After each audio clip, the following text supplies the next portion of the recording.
কি, কাজে যাবে না? সকাল সকাল এমন চেঁচাচ্ছ কেন? চেঁচাবো না তো কি করবো শুনি? কত বেলা হয়েছে, তুমি এখনো কাজে গেলে না? দেখছো না বাইরে কেমন বৃষ্টি হচ্ছে? এই বৃষ্টিতে কি দেখতে নদীতে যাব? বৃষ্টি মাথায় করে কে উঠবে আমার নৌকায়? তাই বলে এইভাবে ঘরে বসে থাকবে? এমন চলতে থাকলে তো সংসার উচ্ছন্নে যাবে। এই বর্ষার দিনে তুমি না হয় অন্য কিছু করো। বললেই কি আর হয়? সেই জন্য তো টাকাও লাগে। এত টাকা আমি কোথায় পাবো? তোমার মা কি আমায় এসে টাকা দিয়ে যাবে? খবরদার, আমার মা তুলে একটা কথাও বলবে না। বেশ, বলছি না। এবার যাও তো, আমার জন্য ঝাল করে একটু চানাচুর আর মুড়ি মাখিয়ে নিয়ে আসো। এই বৃষ্টিতে মুড়ি মাখা খেতে খুব স্বাদ লাগে। হ্যাঁ বাবা, ঠিক বলেছ। মা, একটু বেশি করে মাখিও, আমিও খাবো। যেমন বাপটার তেমন ছেলে, যত চালা সব আমার। সত্যি দিলে তো আমার মাকে রাগিয়ে। আরে দূর, ও কিছু না। জানিসই তো, তোর মাকে না রাগালে আমার আবার ভাত হজম হয় না। সে না হয় বুঝলাম, কিন্তু দেখো আজ দুপুরে ভাত জোটে কিনা। বাবা ছেলে আবারও হেসে উঠল। ওদিকে রান্নাঘরের আগে কটমট করতে করতে রেহানা মুড়ি মাখাচ্ছিল। কোথায় দুপুরে রান্না চড়াবো তা না, তাদের এখন মুড়ি মাখিয়ে দিতে হবে। দেখবো আর কতদিন এই আরাম চলে। তখনই এক বুড়িমা ছাতা মাথায় দিয়ে তাদের উঠোনে এসে দাঁড়ালো। মা রেহানা, কোথায় গেলি? বাইরে আয় মা। আরে, মায়ের গলা মনে হলো, কিন্তু এই অসময়ে মা আসবে কোথা থেকে? কোথায় গেলি? তাড়াতাড়ি একবার বাইরে আয়। এ কি মা, তুমি? হ্যাঁ মা, তোরা তো আর যাবি না, তাই আমি চলে এলাম। কি করব বল, তোর কথা খুব মনে পড়ছিল। খুব ভালো করেছো মা। কোথায় গেলে? তাড়াতাড়ি একবার বাইরে এসো, দেখো কে এসেছে।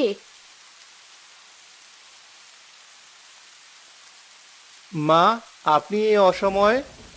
কেন বাবা, আমি এসে কি তোমায় বিপদে ফেলে দিলাম? কি যে বলো না মা, ভেতরে এসো। এই যে বাবা, বস্তাটা ভেতরে নিয়ে যাও। এতে আম, নারিকেল আর তোমাদের জন্য কিছু পিঠা এনেছি। এইসবের কি দরকার ছিল মা? কি যে বলো না বাবা, মেয়ের বাড়ি কি আর খালি হাতে আসা যায়? এতে কিছু মাছও আছে, তাড়াতাড়ি বের করে কেটে ফেল মা, নইলে আবার নষ্ট হয়ে যাবে। তুমি চিন্তা করো না, আমি সব করব। আগে তুমি ঘরে চলো দেখি। যাক, ভালোই হয়েছে। অনেকদিন পর নানির হাতের পিঠা খেতে পারবো। তাছাড়া শুনলাম মাছও এনেছে। গরম গরম মাছ ভাজাও খাওয়া যাবে। কি বলো বাবা? হ্যাঁ বাবা, সবই তো ঠিক আছে, কিন্তু হাতের যা অবস্থা, এই সময় অতিথি আপ্যায়ন করাটা কি আর সহজ হবে? মতিন যখন এসব ভাবছিল তখনই রেহানা তাকে ডাকতে লাগলো। কোথায় গেলে? একবার রান্নাঘরে এসো।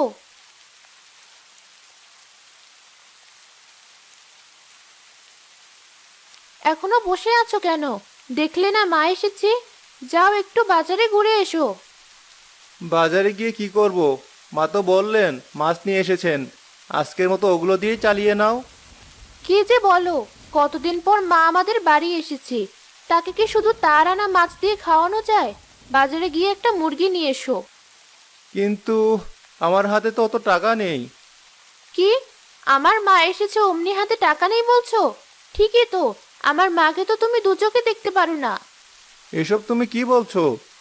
ঠিকই বলছি, আজ সকালেও তো আমার মাকে নিয়ে কথা শোনাচ্ছিলে। ভালোই হয়েছে, মা যখন এসেছে আমিও এবার মায়ের সাথে চলে যাব।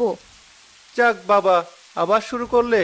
বেশ, দাও বাজারের ব্যাগটা, দেখি কি পাই। মতিন বাজারের ব্যাগ নিয়ে বাজারের দিকে রওনা হলো। তখনই রেহানার মা সেখানে এলো। দে মা, আজকের রান্নাটা আমি করি। মা, কতদিন পর তুমি এলে, আর আমি তোমাকে দিয়ে কাজ করাবো? তুমি বসে আমার সাথে গল্প করো, আমি রান্না করছি। রেহান আর তার মা গল্প করতে করতে কাজ করতে লাগলো। ওদিকে মন খারাপ করে মতিন যখন বাজারের দিকে যাচ্ছিল, তখনই তার প্রতিবেশী কামাল তাকে ডাকলো। একি মতিন ভাই, এই বৃষ্টিতে ছাতা মাথায় কোথায় যাচ্ছো? কোথায় আর যাব, একটু বাজারের দিকে যাচ্ছিলাম।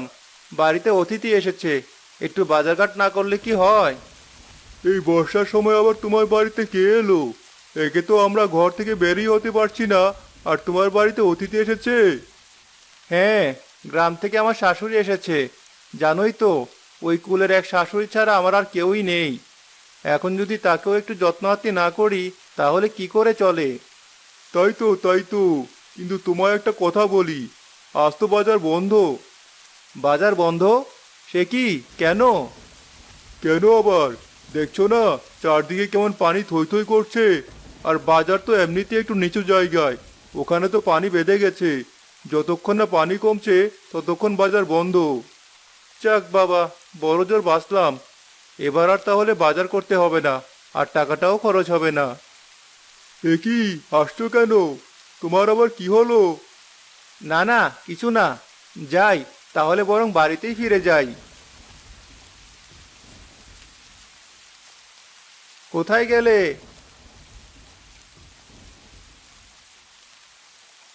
এ কি, তুমি এত তাড়াতাড়ি ফিরে এলে যে? কি করব বলো, যাওয়ার সময় শুনলাম আজ নাকি বাজারঘাট সব বন্ধ, পানিতে নাকি সব ভেসে গেছে। তাই তো ফিরে এলাম। মনটা বড্ড খারাপ হয়ে গেল। কতদিন পর মা এলেন, তার জন্য একটু ভালো মন্দ বাজারঘাট করব, তার হলো না। বাবা, আমার জন্য তোমাদের তো ভাবতে হবে না। তাছাড়া আমি তো মাছ এনেছি, দেখবে পুকুরের তাজা মাছের কি স্বাদ। তাই বলে তোমার মাছ দিয়ে তোমাকেই খাওয়াবো? তোরা ছাড়া আমার আর কে আছে শুনি? যাও বাবা, ঘরে যাও, আজ আমি রান্না করব। যা মা, তুইও ঘরে যা। কিন্তু? কোনো কিন্তু না। আর হ্যাঁ, যে পিঠাগুলো নিয়ে এসেছি ওগুলো নিয়ে যা। আমি যতক্ষণ রান্না করছি তোরা বরং ওগুলো খা। নানির হাতের পিঠার কি যে স্বাদ! মনে হচ্ছে পিঠা তো না, যেন অমৃত। সে যাই বলিস রাজু, এর চেয়েও ভালো পিঠা বানাতেন আমার মা, তাই না গিন্নি? তাই তো বলবে, আমার মা পিঠা বানিয়েছে কোথায় একটু প্রশংসা করবে, তা না উল্টো তুলনা করছো। সত্যি বাবা, এটা কিন্তু একদম ঠিক না। কি বলেছিলাম সকালে, তোর মাকে না রাগালে আমার ভাত হজম হয় না। দেখলি তো কেমন রাগিয়ে দিলাম। মতিনের কথায় রাজু হাসতে লাগলো। তখনই রান্নাঘর থেকে রান্নার সুবাস ভেসে আসলো।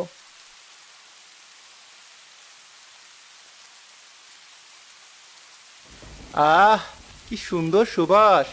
বুঝলি রাজু, এতদিন তোর মায়ের হাতের বাজে রান্না খেতে খেতে মুখটা কেমন পানসে হয়ে গেছিল। আজকে তোর নানির হাতের রান্না খেয়ে মনে হচ্ছে মুখটা একটু মিষ্টি হবে। কি কি বললে তুমি? না না, কিছু না। এখানে বসে আছো কেন? যাও, মাকে একটু সাহায্য করো। বেশ, তাই যাচ্ছি। তোমার কাছে বসে থাকলে তো শুধু নিজের বদনাম শুনতে হবে।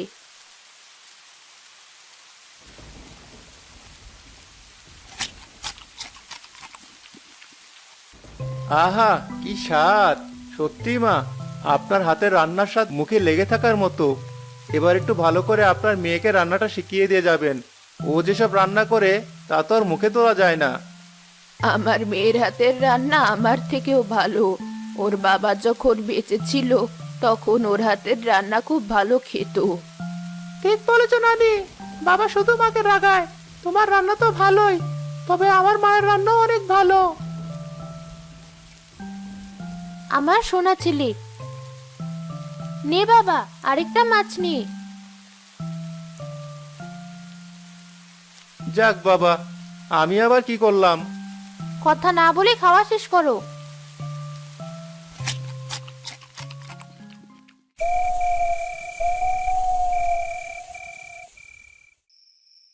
ঘুমিয়ে পড়লে নাকি?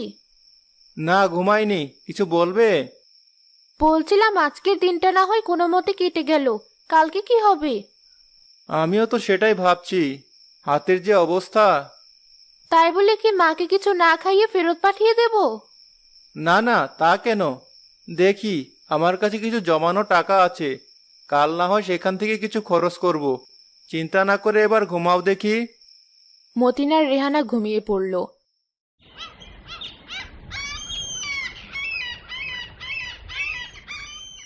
পরদিন সকালে রেহানা তার মাকে খুঁজে না পেয়ে এদিক ওদিক দেখতে লাগলো। আশ্চর্য তো, সকাল সকাল মা কোথায় গেল? মা! কি হয়েছে? ষাঁড়ের মতো চেঁচাচ্ছিস কেন? এ কি, তুমি ওখানে কি করছো? কি আর করব, দেখলাম তোদের উঠোনে কি সুন্দর কচু শাক হয়েছে, তাই তো তুলছি। আমি তো ভালো নারিকেল এনেছি, দেখবি নারিকেল দিয়ে কচু শাক রাঁধলে কেমন হয়। জামাই বাড়ি এসে তুমি কচু শাক খাবে? খাবো না কেন?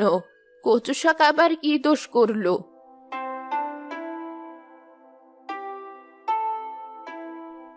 আজকে দেখছি ভালোই রোদ উঠছে।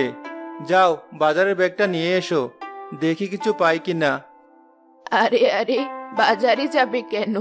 বললাম তো আজ নারিকেল দিয়ে কচু শাক রান্না করা হবে।